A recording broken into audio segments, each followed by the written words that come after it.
ગુજરાતમાં લાંબા વિરામ બાદ ફરી છૂટાછવાયા સ્થળોએ વરસાદી માહોલ જોવા મળ્યો છે।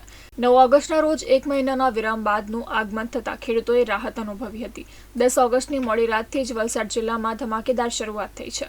વલસાડ શહેરમાં 4 કલાકમાં 4 ઇંચ વરસાદ પડતા શહેરના નીચાણવાળા વિસ્તારોમાં પાણીનો ભરાવો થયો છે।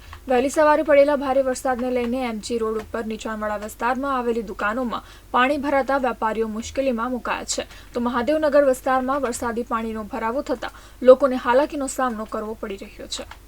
આ પાણી છે ને દર વખતે ભરાય જ છે। બીજું કે પ્લસ કે આ પાણી છે ને ત્યાંથી નીકળતું જ નથી, કચ્છેથી ત્યાંથી બી નથી જતું, કચ્છેથી પાણી આવે કે એકચ્યુઅલી છે ને આરપીએફ વાળા ગ્રાઉન્ડના દિવાલ બનાવે પાણી બધું બહાર જ આવે છે ને આ પાણી બધી ગાડી ત્યાં બંધ જ થઈ જાય છે ને પાણી ઓલ્ટરનેટ ચાલુ જ રહેશે। 1 કલાકમાં વરસાદમાં પાણી આટલું ભરાઈ ગયું છે ને કોઈ અવર જવરથી બી થતી નથી। લોકો કેવી રીતના પરેશાની કરતા છે એ નગરપાલિકાને વિચારવું જોઈએ।